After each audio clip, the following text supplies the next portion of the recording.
Hi guys, எல்லாரும் எப்படி இருக்கீங்க? Welcome to my channel. இந்த வீடியோவில் என்ன பார்க்க போகிறோன்னா, நான் ஊருக்கு போயிருந்தேன். அதில் அவுட்டிங்லாம் போனோம்ல, அதை கொஞ்சம் பார்ட்டாக பிரித்து போடலான்னு இருக்கேன். நிறைய பேர் லாங் வீடியோ போடுங்கக்கா அப்படின்னு சொன்னதுனால ஃபஸ்ட்டு வந்து எங்கே போனோம் அப்படின்றத மட்டும் போட்டிருக்கேன். அண்ணன், அப்பா, தம்பி எல்லாருமே ஒரே இடத்துல தான் தனித்தனியாக இருக்கிறாங்க. நான் போனேன்னு தெரிஞ்சோடனே அண்ணனும் வந்துட்டான், அப்பாவும் வந்துட்டாங்க.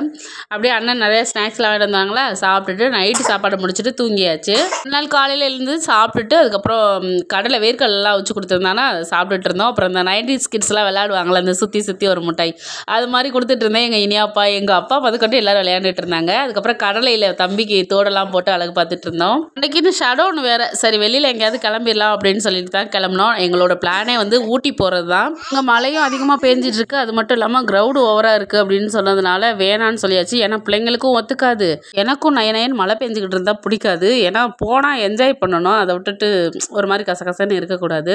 அந்ததே சுற்றி பார்க்குறதுக்கு வீட்டிலே இருந்தால் எப்படின்னா பக்கத்துலேயே ஒரு பார்க்குக்கு கிளம்பிட்டோம். அந்த பார்க் எங்கே இருக்குது அப்படின்னா பெரியகுளம் அப்படின்ற ஏரியாவில் தான் இருக்குது. நாங்கள் கார் புக் பண்ணிட்டு போயிருந்தோம். தம்பியெல்லாம் பின்னாடி வந்திருந்தாங்க. அப்புறம் ஒரு விஷயம், தம்பின்னு சொல்கிறீங்க, அதில் காட்டவே இல்லை அப்படின்னு எல்லாருமே நினைப்பீங்க. என் தம்பி வந்துட்டு டிரான்ஸ்ஜெண்டர் தான். அவன் நிறைய வீடியோவில் வரமாட்டேன்ட்டான். தம்பி வந்துட்டு டிரான்ஸ்ஜெண்டர்னு தெரிஞ்சு நாங்கள் எங்கள் வீட்டில் அக்செப்ட் பண்ணி எல்லாருமே சேர்த்துக்கிட்டோம். யாருமே அவனை வேணான்னு விரட்டவே இல்லை. நீங்களும் உங்கள் ஃபேமிலியில் அந்த மாதிரி இருந்தாங்க அப்படின்னா தயவு செஞ்சு ஒதுக்கி வச்சிடாதீங்க, எல்லாருமே சேர்த்துக்கோங்க. ஏன்னா நீங்கள் ஒதுக்கி வச்சிங்கன்னா அவங்க தவறான வழிகளில் போகிறதுக்கு நிறைய சான்சஸ் இருக்குது. எங்கள் ஃபேமிலியில் என் தம்பி தான் எல்லாமே, எந்த விஷயமா இருந்தாலும், முடிவெடுக்கிறதா இருந்தாலும், எடுத்து நடத்துகிறதா இருந்தாலும் என் தம்பி தான் எல்லாமே பார்த்துக்குவான். இன்னும் எனக்கு தம்பி அப்புறம் ஒரு அண்ணன் இருக்காங்க. அவங்களும் என் தம்பி சொல்கிறத கேட்டு பொறுப்பாக நடந்துக்குவாங்க. நாங்கள் ஃபஸ்ட்டு போனது வந்துட்டு அந்த பார்க்குக்கு போயிட்டு கொஞ்ச நேரம் அப்படியே சுற்றி பார்த்துட்டு இருந்தோம். அதுக்கப்புறம் போட்டிங் போகலாம் அப்படின்னு சொல்லி தம்பி கூட்டிகிட்டு போனான். ஆனால் எனக்கு ரொம்ப பயம். ஏன்னா நம்ம நினைக்காததா போட்டில் ஏறினா கவுந்துருமோ, இல்லை அது இது பண்ணிடுமோ அப்படின்னு ஏகப்பட்ட சிந்தனைகள் ஓடிக்கிட்டே இருந்துச்சு. சரி, என்ன ஆனாலும் பரவாயில்ல, நம்ம போகிறோம். எப்படி இருந்தாலும் நமக்கு காப்பாற்றுறதுக்கு சுற்றி ஆட்கள்லாம் இருக்காங்க. எப்படி உயிர் பழைச்சி வந்துடும்னா போட்டிங்கில் போகிறதுக்கே நான் சம்மதித்தேன். ஒரு ஆளுக்கு வந்து 250 ரூபா. ஆனால் சூப்பராக இருந்துச்சு. அப்படியே அந்த வியூலாம், அந்த தொடர்ச்சி மலை, அந்த சுற்றி பார்த்தீங்கன்னா தெரியும், தொடர்ச்சி மலையெல்லாம் செம்மையாக இருந்துச்சு. அப்படியே போட்டிங்லாம் முடிச்சுட்டு ரிட்டன் வந்தாச்சு. போகும்போதே ஐஸ்கிரீமு ஸ்நாக்ஸ்ன்னு வாங்கிட்டே போனோமா, அப்படியே சாப்பிட்டுக்கிட்டு ஒரு சைடு வேடிக்கை பார்த்துட்டு நல்லா ஜாலியாக இருந்தது. எங்கள் வீட்டு குட்டீஸ் ரெண்டும் பயங்கர என்ஜாய் பண்ணாங்க. உண்மையிலே அதெல்லாம் பார்க்கும்போது எனக்கு ரொம்ப ஹாப்பியாக இருந்துச்சு. ஏன்னா நாங்கள் இந்த மாதிரிலாம் பெருசாக வெளியிலலாம் போக மாட்டோம். எங்கள் வீட்டுக்கு யாராவது வந்தால் கூட்டிகிட்டு போவோம், இல்லைன்னா யார் வீட்டுக்காவது நாங்கள் போனோன்னா அங்கேருந்து கூட்டிகிட்டு போவாங்க, அந்த மாதிரி தான். அப்புறம் இன்னொரு விஷயம் சொல்லணும், நான் இங்கேருந்து ஊருக்கு போகும்போது பஸ்ஸில் போகும்போது என் கால் லைட்டாக ஸ்லிப் ஆயிடுச்சு. நான் நடக்கிறது எல்லாமே கொஞ்சம் ஒரு மாதிரி தான் இருக்கும், நொண்டிகிட்டே தான் நடந்தேன்.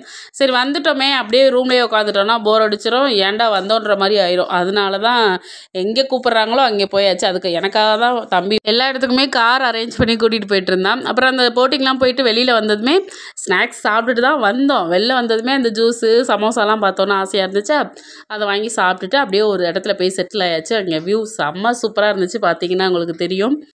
நான் மட்டும் வெளியில் சுற்றி பார்க்குறேன்றது இல்லாமல் நீங்களும் பார்க்கணும் அப்படின்றதுக்காக தான் அந்த கிளிப்ஸ் எல்லாம் எடுத்துருந்து ஆட் பண்ணியிருக்கேன். அப்புறம் என் குட்டீஸ் அங்கே உட்காந்து விளையாடிட்டு இருந்தாங்க. எதுக்காக நாங்கள் இங்கேயே பிடிச்சி வச்சுருந்தோன்னா, இனியாப்பாவும் என் தம்பி இவங்கெல்லாம் சேர்ந்து இந்த ரோப் சைக்கிளிங் போகிறோன்னு சொல்லிட்டு போயிருந்தாங்க. அதுவுமே ஒரு ஆளுக்கு 250 ரூபா தான். எனக்கு அதெல்லாம் கண்டா பயம், யார் அந்தரத்தில் தொங்குறது அப்படின்ட்டு. அந்த சைடு போகிற இடத்துல ஃபுல்லாக வீடியோ என் தம்பி தான் எடுத்துகிட்டு வந்து கொடுத்துருந்தான். அந்த டெலிஃபோனு, அந்த டேப் ரிகார்டு அது பேர் சரியாக எனக்கு தெரியல. அதுக்கப்புறம் வந்து இந்த அடிப்பைப்பு, நம்ம ஊர் எல்லாம் நிறைய வீட்டில் இருந்திருக்கோம் முன்னாடியெல்லாம், இப்போலாம் இருக்கா என்னன்னு தெரியல. இனியாப்பா தான் செம்ம ஜாலி பண்ணிகிட்டு இருந்தார் எல்லா இடத்துலையுமே. நீங்கள் அடுத்தடுத்து வர வீடியோலாம் பாருங்களேன், சாருக்கு ஈன்னு தான் பல்லு இருக்கும், ஒரே என்ஜாய் தான். எனக்கு அந்த ரோப் சைக்கிளிங் பார்க்கும்போதே தலை சுத்திடுச்சு, இவரெல்லாம் எப்படி தான் போய் வந்தாரோ. ஆனால் கொஞ்சம் கஷ்டமாக இருக்குது சைக்கிள் மிதிக்க, எதிர்காலத்தில் சைக்கிள் மிதிக்கிறது கொஞ்சம் கஷ்டமாக இருக்குன்னு வந்து சொல்லிட்டு இருந்தாங்க. நான்லாம் போயிருந்தேன்னா பாதியிலே தலை சுற்றி கீழே விழுந்திருப்பேன். எமர்ஜென்சி அதை இதையும் தூக்கிட்டு தெரிஞ்சிருக்கணும். நல்ல வேலை அவங்கள மட்டும் அனுப்பி வச்சாச்சு. என் பெரிய பையன் போகிறோன்னு ஒரே அடம் பிடிச்சிக்கிட்டு இருந்தான். அதுக்கப்புறம் இந்த வீடியோவை காட்டினோன்னு, ஐயோ நல்ல வேலைம்மா நான் போகலை, அங்கேருந்து விழுந்திருந்தேன்னா யார் காப்பாற்றிருப்பாங்க அப்படின்னு அவனே கேட்க ஆரம்பிச்சிட்டான். அப்புறம் எல்லாமே முடிச்சுட்டு ஈவினிங் போல் அப்படி வீட்டுக்கு கிளம்பிட்டோம். மதியானம் என்ன தவிர வேறு யாரும் சாப்பிடலை. அதுவும் இல்லாமல் மீனும் வாங்கி ஃப்ரீசர்லேயே இருந்துச்சா, சரி போயிட்டு அதெல்லாம் பார்க்கணும், இல்லைன்னா நைட்டு சாப்பாடு ரொம்ப லேட் ஆயிருமேன்னு சொல்லி தான் நாங்கள் அப்படியே கிளம்பிட்டோம். நாங்கள் போனதுக்கப்புறமும் கரண்ட் வரல. அதோட கொஞ்சம் நேரம் ஸ்நாக்ஸ் எல்லாம் இருந்துச்சு, எல்லாரும் எடுத்து சாப்பிட்டுட்டு இருந்தோம். இந்த இனியாப்பா ஒரு பிஸ்கட் பாக்கெட்டை முடிச்சுட்டு எனக்கு ஒன்று கொடுங்கன்னு கேட்குறேன், வெறும் கவரை மட்டும் தூக்கி கொடுக்குறாரு. எவ்வளோ விவரமா இருப்பாரு. இதில் பிஸ்கெட்டே இல்லைனாலும் பரவாயில்ல, 2 பிஸ்கெட்டை எடுத்து ஒளிச்சு வச்சுக்கிட்டு இல்லைன்னு கடைசி வரைக்கும் சொல்லிட்டாரு. அதனால நான் ஒரு பெரிய சோன் பப்படி பாக்ஸை தூக்கி வச்சு சாப்பிட்டுட்டு இருந்தேன். அப்பா அவர் கேட்டாரு, நான் கொடுக்கவே இல்லையே. அதுக்கப்புறம் முக்கியமாக அந்த ஊரில் கிளைமேட் செம்மையாக இருந்துச்சு, அப்படியே குளு குளுன்னு. நம்ம இங்கே சென்னையிலலாம் ஃபேன் இல்லாமல் இருக்கவே முடியாது. அங்கே ஃபேன் இல்லாமல் ஃபுல்லாகவே இருந்தோம். ஈவினிங் போல் தான் கரண்டே வந்துச்சு.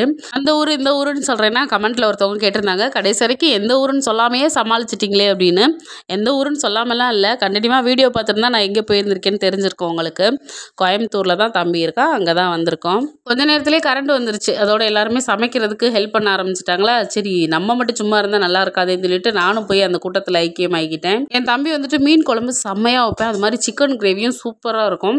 அதனால் தம்பியவே மீன் குழம்பு வைக்கட்டும், நம்ம மட்டும் மற்ற வேலைகள்லாம் பார்த்து கொடுக்கலான்னு சொல்லிட்டு நான் வந்து மீனுக்கு மசாலாலாம் பரட்டி கொடுத்துட்டேன். அதுக்கப்புறம் தம்பி மீன் குழம்பு ஒரு சைடு வச்சுட்டு மீனுமே வறுக்க ஆரம்பிச்சிட்டா. அண்ணன் வந்து நேற்று நைட்டு வந்துட்டு உடனே கிளம்பிடுச்சு, ஏன்னா ஊரில் ஒரு ஃபங்க்ஷன். அண்ணன் மட்டும் ஊருக்கு போயிருச்சு, தம்பியுமே அங்கே இருக்கான். அதனால் அவங்க பார்த்துக்குருவாங்க, நாங்கள் போகலை. அப்புறம் ஒரு சிஸ்டர் வந்து ரொம்ப ஃபீல் பண்ணியிருந்தாங்க. நானும் தம்பின்னு ரொம்ப உயிராக இருந்தேன், எங்கள் மேலே ரொம்ப பாசமாக இருப்பான், இப்போ பேசுகிறது கூட கிடையாது, எப்போயாவது ஒரு டைம் தான் பார்க்குறோம், கல்யாணம் ஆனதுலேருந்து மாறிட்டான் அப்படின்ட்டு. அவ்வளோதான், கல்யாணம் ஆகிற வரைக்கும் தான். அப்புறம் ஒய்ஃப்லாம் வந்துட்டாங்கன்னா அவங்கள பார்க்கணும், அவங்களோட ஃபேமிலியை பார்க்கணும். அதனால் நம்ம கொஞ்சம் ஒதுங்கிக்கிறதே நல்லது தான். இருந்தாலும் பேசக்கூடாது பழகக்கூடாதுன்னு சொல்கிறதுக்கு வர்றவங்களுக்கு எந்த உரிமையும் கிடையாது. மற்றபடி நமக்கே செஞ்சிட்ருக்குறாங்க, அதனால நான் கேட்குறேன் அப்படின்னா அதுக்கு கேட்கலாம்.